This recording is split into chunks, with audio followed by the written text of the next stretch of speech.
Welcome back students, welcome to my channel farmer scholars. स्वागत है आपका एक बार फिर से मेरे चैनल में। आज भी मैं एक इम्पॉर्टेंट टॉपिक लेके आया हूँ। आज का इम्पॉर्टेंट टॉपिक है क्वालिफ़िकेशंस। क्वालिफ़िकेशन की आपकी फार्मा कंपनी में बहुत इंपॉर्टेंस है और बहुत बार ये जो क्वेश्चन है वो इंटरव्यूज़ में पूछा जाता है। तो आइए जानते हैं क्वालिफ़िकेशन के बारे में। ठीक है, क्वालिफ़िकेशन क्या होता है? Validation activities that centres on machine rather than the process. Validation activities, जितनी भी आपकी वैलिडेशन एक्टिविटीज़ हैं जो आपकी केंद्रित होती हैं, जिनका फोकस होता है इक्विपमेंट में, मशीन में या सॉफ्टवेयर में, प्रोसेस को छोड़कर। ठीक है, प्रोसेस को छोड़कर इक्विपमेंट में, मशीन में और सॉफ्टवेयर में जो फोकस होता है, जितनी भी वैलिडेशन एक्टिविटीज़ को, उनको आप क्वालिफ़िकेशन कहते हैं। मीन्स जो भी आपकी मशीन का वैलिडेशन है, इक्विपमेंट का वैलिडेशन है, सॉफ्टवेयर का, उसको आप क्वालिफ़िकेशन कहते हैं। ठीक है, following are the documents which with the sequence of their generation during the life cycle of machine equipment or software। ये डॉक्यूमेंट्स की जो लिस्ट है वो आप यूज़ करते हो जो क्वालिफ़िकेशन की लाइफ है, या किसी भी इक्विपमेंट की जो मशीन की लाइफ साइकिल है उसकी जो क्वालिफ़िकेशन होती है, तो उसमें जो डॉक्यूमेंट यूज़ होते हैं ये उनके सीक्वेंस ऑफ जनरेशन है। ठीक है, सबसे पहला जो डॉक्यूमेंट है वो यूज़ होता है यूआरएस होता है यूजर्स रिक्वायरमेंट स्पेसिफिकेशन। ठीक है, यूजर्स की जो रिक्वायरमेंट स्पेसिफिकेशन दी जाती है जिसमें, वो होता है आपका यूआरएस। ठीक है, यूजर रिक्वायरमेंट स्पेसिफिकेशन देने के बाद आप डिज़ाइन तैयार करते हो। ठीक है, जिसको आप कहते हैं डिज़ाइन क्वालिफिकेशन। ठीक है, ये होता है नेक्स्ट स्टेप यूआरएस के बाद। डिज़ाइन तैयार करने के बाद फिर फैक्ट्री एक्सेप्टेंस टेस्ट, ठीक है, जो इंस्पेक्शन किया जाता है मैन्युफैक्चरिंग के दौरान इक्विपमेंट की, उसको आप कहते हो फैक्ट्री एक्सेप्टेंस टेस्ट। ठीक है, जब आपकी मशीन तैयार होके आपकी फैक्ट्री में आ जाती है तो उसके बाद आप परफॉर्म करते हो साइट एक्सेप्टेंस टेस्ट, जिसको आप सेट कहते हैं। ठीक है, और साइट एक्सेप्टेंस टेस्ट के बाद फिर आप मशीन को इंस्टॉल करते हो, तो आप उसमें नेक्स्ट स्टेप हमारा होता है IQ, जिसको हम कहते हैं इंस्टॉलेशन क्वालिफिकेशन।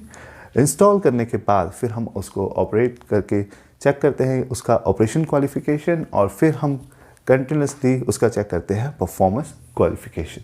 ठीक है, तो ये आपके डॉक्यूमेंट्स हैं, 7 डॉक्यूमेंट्स जो आपके यूज़ होते हैं क्वालिफिकेशन के दौरान। ठीक है, और except PQ all other documents are only use once in the life cycle. जितने भी आपके डॉक्यूमेंट हैं परफॉर्मेंस क्वालिफिकेशन को छोड़ के, जितने भी आपके डॉक्यूमेंट हैं, यूआरएस हो गया, DQ हो गया, फैट हो गया, सेट हो गया, IQ हो गया, OQ हो गया, ये सारे के सारे डॉक्यूमेंट सिर्फ जो क्वालिफिकेशन जो भी मशीन की क्वालिफिकेशन है वो उसमें सिर्फ एक बार यूज़ होते हैं, उसके बाद यूज़ नहीं होते हैं। ठीक है, PQ repeated at schedule intervals, जो आपका परफॉर्मेंस क्वालिफिकेशन है, जो जब क्वालिफिकेशन की जब रिक्वालिफिकेशन पीरियड आता है, ठीक है, कुछ टाइम बाद, तो उसमें आपको परफॉर्मेंस क्वालिफिकेशन दोबारा आपको करनी पड़ती है। ठीक है, और if machine is moved location change based on the wear tear movement, IQ OQ PQ must be perform.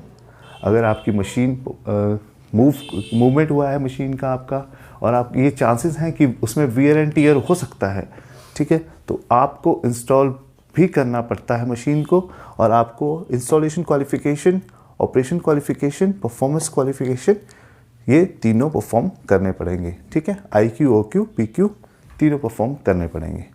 ठीक है, सिर्फ उसी केस में जब आपकी मशीन मूवमेंट हो रही है, एल्स आपको ये यूज़ नहीं करने हैं, आपको सिर्फ परफॉर्मेंस क्वालिफिकेशन करना है रिक्वालिफिकेशन पीरियड पे। ठीक है, तो ये है आपका क्वालिफिकेशन। आइए जानते हैं यूआरएस के बारे में।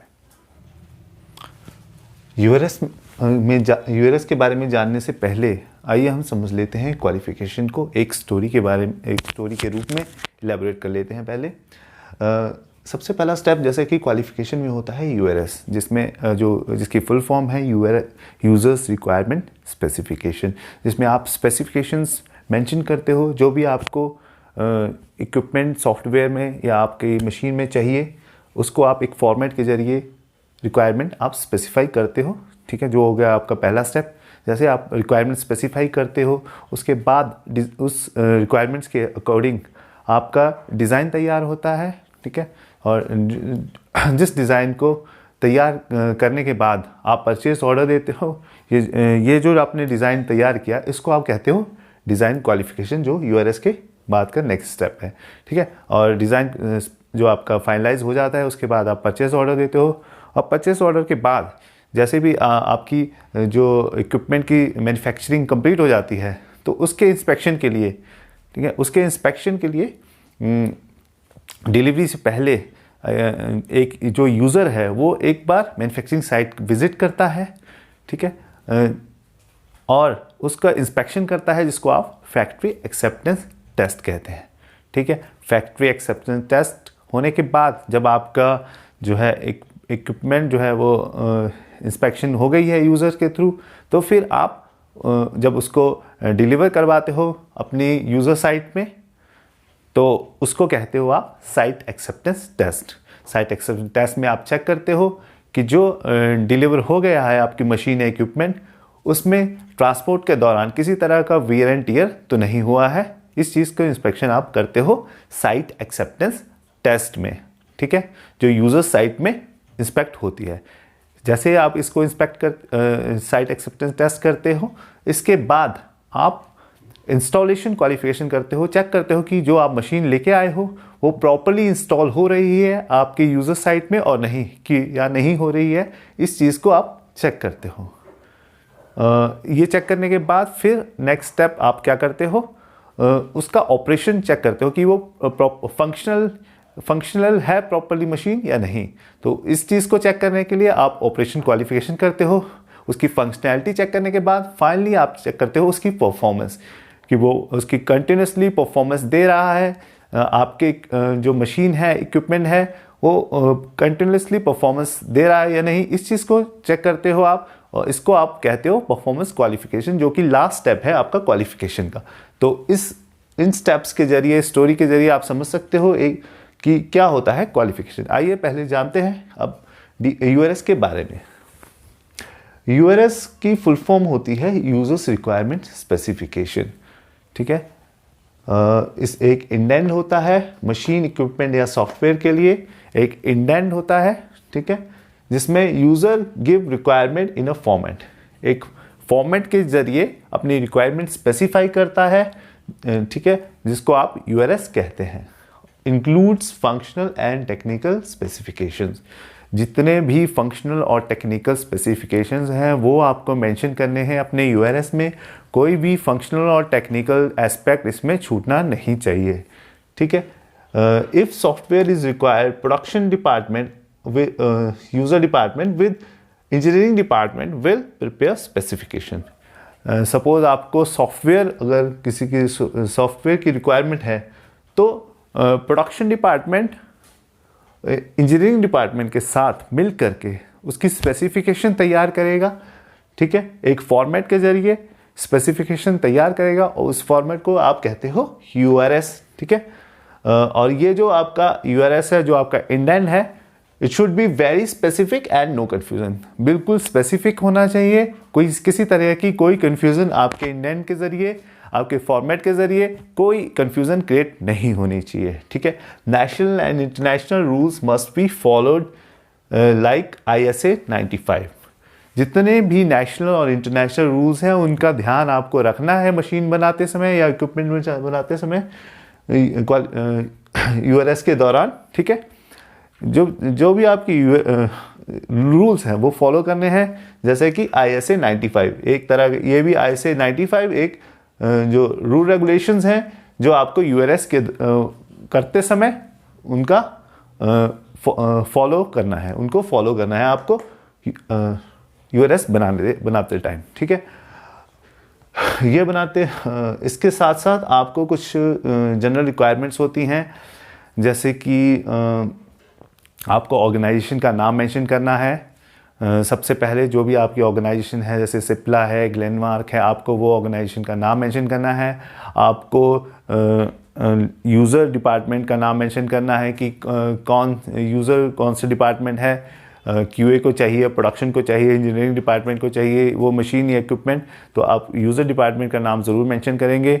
यूज़र डिपार्टमेंट का नाम मेंशन करने के बाद आपको लोकेशन मेंशन करनी है कि कौन सी लोकेशन में रखना है, आपको मैन्युफैक्चरिंग में रखना है, ग्रेजुलेशन में रखना है या फिर पैकिंग में रखना है या फिर आपको IPQA में रखना है, तो आपको लोकेशन भी मेंशन करनी है। आपका पर्पस क्या है मशीन लेने का। सपोज़ आपको मॉइस्चर एनालाइज़र लेना है तो आपको पर्पस मेंशन करोगे कि आपको लॉस ऑन ड्राइंग में उसका चेक करना है, इसलिए आपको वो आपका पर्पस है। या आपको HPLC किस लिए चाहिए, SA के लिए चाहिए, या आपको कार फिशर चाहिए, तो आप उसका पर्पस लिखोगे कि आपको मॉइस्चर जो है वो चेक करने के लिए आपको कार फिशर की रिक्वायरमेंट है। तो मतलब जो भी आपकी रिक्वायरमेंट्स हैं, किस लिए आप इक्विपमेंट लेना चाहते हो, तो आपको वो स्पेसिफाई करना है। ठीक है, इन सब चीज़ों के साथ साथ आपको ये मेंशन करना है कि कुछ अदर रिक्वायरमेंट्स भी होती हैं, जैसे कि AHU की रिक्वायरमेंट क्या है, आपको AHUs की क्या रिक्वायरमेंट है आपकी,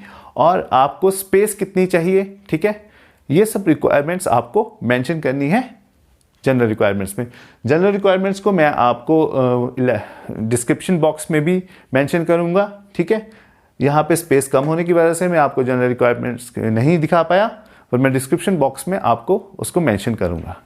ठीक है, और जनरल रिक्वायरमेंट के साथ साथ जो आप मेंशन करोगे स्पेसिफिक इक्विपमेंट के बारे में, वो ये चीज़ें होती हैं पैरामीटर्स और स्पेसिफिकेशंस, जैसे कि नेम, जो भी आपको मशीन लेनी है उसका नाम लिखोगे आप। ठीक है, जो कि मॉडल जो आपको चाहिए उसका जो मॉडल है वो आप मेंशन करोगे, उसका मेक आप मेंशन करोगे, कैपेसिटी आप मेंशन करोगे, कितनी कैपेसिटी का आपको चाहिए। ठीक है, मटेरियल ऑफ कंस्ट्रक्शन जो आपको चाहिए उसकी मेंशन करोगे, कैलिब्रेशन सर्टिफिकेट जो चाहिए आपको वो मेंशन करोगे, स्पेयर पार्ट्स आप मेंशन करोगे कितने चाहिए, और ठीक है वो सब मेंशन करोगे। टूल्स भी आप स्पेसिफाई करोगे, क्वांटिटी आपको जो चाहिए वो मेंशन करोगे, और क्रिटिकल कंट्रोल पॉइंट्स उसमें क्या क्या होने चाहिए ये ज़रूर मेंशन करना है।